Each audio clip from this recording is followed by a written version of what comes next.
कहानी की शुरुआत होती है उस मोड़ से जहां झनक के खिलाफ षड्यंत्रों का जाल बुन दिया गया है। अनिरुद्ध और अर्शी मिलकर उसे कॉलेज और हॉस्टल से हटवाने की योजना बनाते हैं। दोनों का उद्देश्य साफ है, झनक को हर तरफ से तोड़ देना ताकि वह कभी संभल न सके। लेकिन झनक अब वो लड़की नहीं जो डर जाए या पीछे हट जाए। उसके चेहरे पर भले ही दर्द झलकता है, मगर उसकी आंखों में अब एक अडिग संकल्प है। कॉलेज के गलियारों में जब भी कोई उसके बारे में फुसफुसाता है, झनक चुप रहकर सब कुछ सह लेती है, पर अंदर ही अंदर उसका जज्बा और भी प्रबल होता जाता है। उसे एहसास है कि उसकी राह कठिन है, पर वह जानती है कि अगर वह खुद अपने लिए नहीं लड़ेगी तो कोई और नहीं लड़ेगा। इसी बीच ऋषि का किरदार और भी अहम बनकर उभरता है। ऋषि झनक की हालत देखकर बेचैन हो उठता है। वह जानता है कि झनक के साथ अन्याय हुआ है और यह सब जानबूझकर किया गया है। वह कॉलेज के डीएम से मिलने का फैसला करता है। जब वह डीएम के दफ्तर पहुंचता है तो वहां एक गंभीर माहौल होता है। ऋषि पूरी सच्चाई सामने रख देता है कि कैसे अनिरुद्ध और अर्शी ने झनक को फंसाने की कोशिश की, कैसे उसके खिलाफ झूठे सबूत बनाए गए और कैसे उसे हर तरफ से अकेला कर दिया गया। डीएम उसकी बात ध्यान से सुनती है। उसकी आंखों में झनक के लिए सहानुभूति झलकती है और वह संकेत देती है कि वह इस अन्याय के खिलाफ सख्त कदम उठाएगी। ऋषि के इस कदम से झनक के लिए एक नई उम्मीद की किरण जाग उठती है। झनक को पहली बार लगता है कि कोई है जो सच में उसके साथ खड़ा है, जो बिना किसी स्वार्थ के उसकी सच्चाई के लिए लड़ रहा है। लेकिन इस सब के बीच उसका दिल अब भी उलझनों से भरा है। उसे अपनी मां सृष्टि की याद सताने लगती है और वह उस दर्द को महसूस करती है जो सालों से उसके भीतर दफन था। उसे याद आता है कि उसकी मां ने अपने जीवन में कितना संघर्ष किया, कैसे उनके साथ भी अन्याय हुआ था। झनक अपने पिता के साथ हुए अन्याय और मां की मौत का बदला लेने का प्रण लेती है। उसके भीतर की आग अब बुझने वाली नहीं थी। इसी समय मुंबई में एक और मोड़ आने वाला होता है। सृष्टि, झनक और अर्शी के आमने सामने की तैयारियां चल रही हैं। पूरा परिवार इस टकराव के लिए मानसिक रूप से तैयार हो रहा है, क्योंकि हर कोई जानता है कि जब यह तीनों आमने सामने होंगे तो कई पुरानी सच्चाइयां बाहर आएंगी। यह केवल एक भावनात्मक टकराव नहीं बल्कि रिश्तों और विश्वास की परीक्षा होगी। झनक के मन में यह सवाल गूंजता है कि क्या उसे अब अनिरुद्ध को अपनी पूरी सच्चाई बता देनी चाहिए। क्या उसे अब यह बता देना चाहिए कि उसने कितना सहा है, कितनी बार उसे तोड़ने की कोशिश की गई है और वह किस तरह हर बार राख से उठी है। इस बीच ऋषि झनक के लिए ढाल बनकर सामने आता है। डीएम से मिलने के बाद वह कॉलेज प्रबंधन को भी खुलकर सच्चाई बताता है। उसके शब्दों में गुस्सा और सच्चाई दोनों होते हैं। वह साफ कहता है कि वह झनक के साथ किसी भी तरह के गलत व्यवहार को बर्दाश्त नहीं करेगा। ऋषि के इस रुख से कॉलेज में हलचल मच जाती है। कुछ लोग झनक का समर्थन करने लगते हैं, जबकि कुछ अभी भी अनिरुद्ध और अर्शी के साथ खड़े हैं। लेकिन जो सबसे खास बात है वह यह कि झनक अब अकेली नहीं है। उसे एहसास होता है कि उसकी लड़ाई अब केवल उसकी नहीं रही, बल्कि अब कई लोग उसके साथ खड़े हैं। झनक का यह आत्मविश्वास देखकर अर्शी और अनिरुद्ध के चेहरे के भाव बदल जाते हैं। वे नहीं चाहते कि झनक किसी भी कीमत पर सफल हो।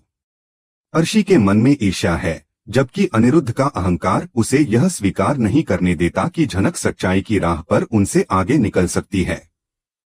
वे फिर से नई साजिश रचने लगते हैं, लेकिन इस बार झनक उनके जाल में फंसने वाली नहीं है। वह हर चाल को समझने लगी है, हर चेहरे के पीछे छिपी नीयत को पहचानने लगी है। ऋषि भी अब खुलकर झनक के जीवन का हिस्सा बन गया है। वह हर समय उसकी सुरक्षा और भलाई के बारे में सोचता है।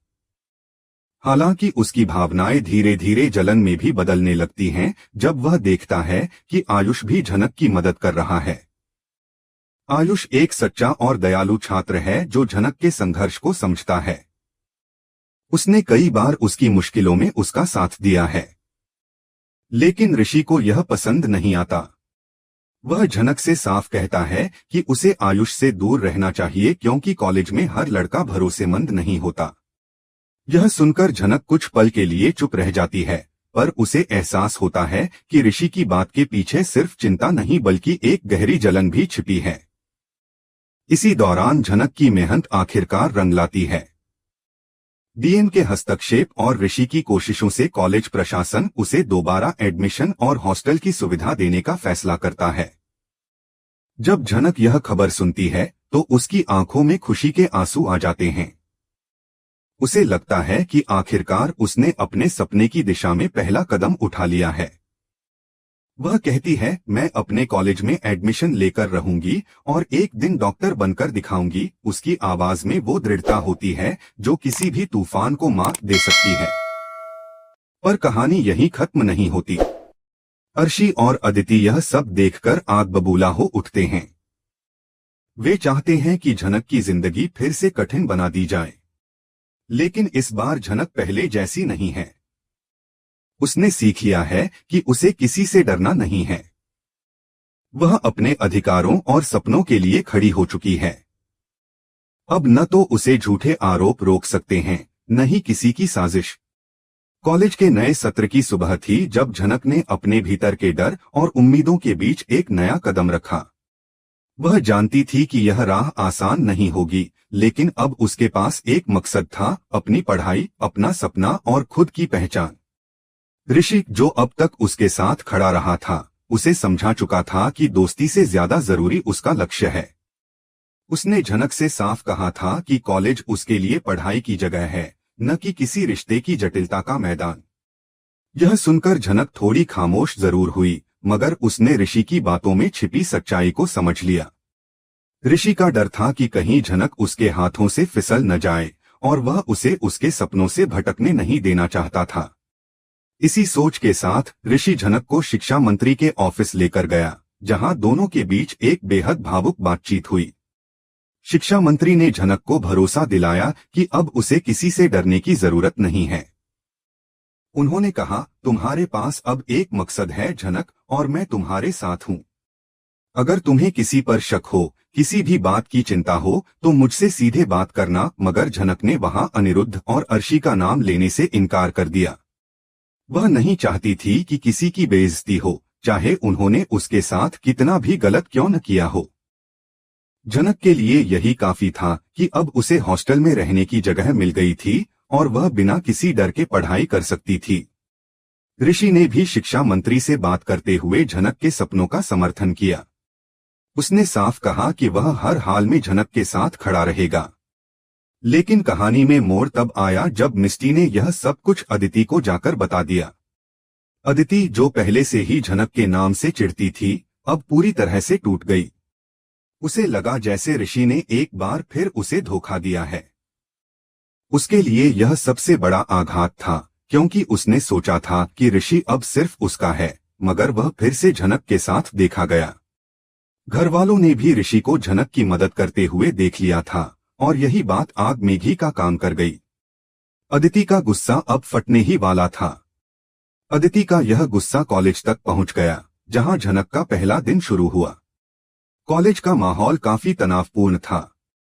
छात्र यूनियन के नेता और दादा भाई के बीच चल रहे विवादों के कारण कैंपस में अजीब सी खींचतान थी। दादा भाई कॉलेज पहुंचकर स्थिति संभालने की कोशिश कर रहे थे, लेकिन झनक के लिए हालात आसान नहीं थे। कई छात्र उसे पसंद नहीं करते थे, कुछ तो खुलकर उसकी पढ़ाई के खिलाफ थे। मगर झनक ने खुद से एक वादा किया था, चाहे कुछ भी हो जाए, वह अपनी पढ़ाई नहीं छोड़ेगी। ऋषि ने झनक के लिए हॉस्टल की व्यवस्था कर दी थी। उसने झनक को बताया कि अनिरुद्ध और अर्शी की चालें अब भी जारी हैं और वे नहीं चाहते कि झनक अपने पैरों पर खड़ी हो सके। झनक के मन में गुस्सा भी था और डर भी, लेकिन अब उसके भीतर की जिद ज्यादा मजबूत थी। अनिरुद्ध का असली चेहरा तब सामने आया जब उसने झनक पर गुस्सा दिखाया और उसके अपमान की कोशिश की। यह झनक और अनिरुद्ध के बीच एक नया टकराव था। वहीं अर्शी, जो पहले कभी झनक की दोस्त हुआ करती थी, अब अनिरुद्ध के साथ मिलकर झनक की मुश्किलें बढ़ाने में लगी हुई थी। दूसरी ओर अदिति का दिल टूट चुका था। उसे लगने लगा कि ऋषि की सहानुभूति अब सिर्फ झनक के लिए है। घर वालों के सामने वह खुद को मजबूत दिखाने की कोशिश कर रही थी, लेकिन अंदर से उसका विश्वास डगमगा चुका था। वह नहीं चाहती थी कि ऋषि झनक से मिले या उसकी मदद करे, पर ऋषि फिर भी झनक के लिए खड़ा हो गया था। अब अदिति के सामने एक बड़ा फैसला लेने की स्थिति थी। इस बीच कॉलेज में झनक का संघर्ष और भी गहरा होता चला गया। कुछ छात्र उसका साथ देने लगे, कुछ उसके खिलाफ खड़े हो गए। पर झनक ने ठान लिया था कि वह अपने जैसे छात्रों के लिए आवाज उठाएगी जो समाज और साजिशों के बीच फंसे हैं। शिक्षा मंत्री की प्रेरणा, ऋषि का भरोसा और अपनी मेहनत पर विश्वास, ये सब अब झनक की नई ताकत बन चुके थे। अनिरुद्ध और अर्शी अपनी चालों से बाज नहीं आ रहे थे। वे झनक की राह में रोड़े अटकाने के नए तरीके खोजते रहे। वहीं घर के अंदर अदिति, दादा भाई और अन्य परिवार वालों के बीच झनक को लेकर बहसें शुरू हो गईं। कुछ लोग झनक का समर्थन करते रहे, खासकर दादा भाई, जिन्हें झनक के हौसले और ईमानदारी पर भरोसा था। लेकिन अर्च और अदिति अपने स्वार्थ और अहंकार में झनक को हर मोड़ पर नीचा दिखाने की कोशिश करते रहे। कहानी में एक बड़ा मोड़ तब आया जब यह पता चला कि झनक को जहर देने की साजिश रची गई है। यह खबर पूरे परिवार में हलचल मचा देती है। ऋषि और पराशर इस साजिश की तह तक जाने का फैसला करते हैं। पराशर यह कसम खाता है कि जो भी इसके पीछे होगा उसे सजा जरूर मिलेगी। यह घटना कहानी में नया रोमांच और नाटकीयता जोड़ती है, जहां हर किरदार की असली नीयत खुलने लगती है। एपिसोड के अंत में ऋषि और झनक के बीच एक भावनात्मक संवाद देखने को मिलता है। दोनों अपनी परेशानियों और डर को एक दूसरे से साझा करते हैं। झनक कहती है कि यह रास्ता बहुत कठिन है, लेकिन वह अब पीछे नहीं हटेगी। ऋषि उसे समझाता है कि चाहे दुनिया खिलाफ क्यों न हो जाए, वह हमेशा उसके साथ रहेगा। यह संवाद झनक के संघर्ष की गहराई और ऋषि के समर्पण को दिखाता है। आने वाले दिनों में कॉलेज की राजनीति, छात्र विरोध और पारिवारिक टकराव के बीच झनक की कहानी और भी पेचीदा होने वाली है। उसके इरादे अब पहले से ज्यादा मजबूत हैं। उसने खुद से वादा किया है कि वह हर चुनौती का सामना करेगी, चाहे उसके सामने अर्शी की चालें हों, अनिरुद्ध का गुस्सा हो या अदिति का क्रोध। झनक जानती है कि उसकी जिंदगी की लड़ाई अब सिर्फ उसके लिए नहीं, बल्कि उन सब के लिए है जो सपनों के लिए समाज से लड़ते हैं। यह सफर अब सिर्फ एक कॉलेज की छात्रा का नहीं रहा, बल्कि एक ऐसी लड़की की कहानी बन गया है जो अन्याय के खिलाफ अपनी आवाज बुलंद कर रही है। झनक की यह हिम्मत और ऋषि का अटूट साथ आने वाले समय में कहानी को एक नए मुकाम पर ले जाएगा, जहां प्यार, संघर्ष और आत्मसम्मान तीनों की परीक्षा होगी। और यही इस अध्याय का सबसे बड़ा संदेश है कि सच्चा संघर्ष कभी व्यर्थ नहीं जाता, चाहे दुनिया कितनी भी कठिन क्यों न हो।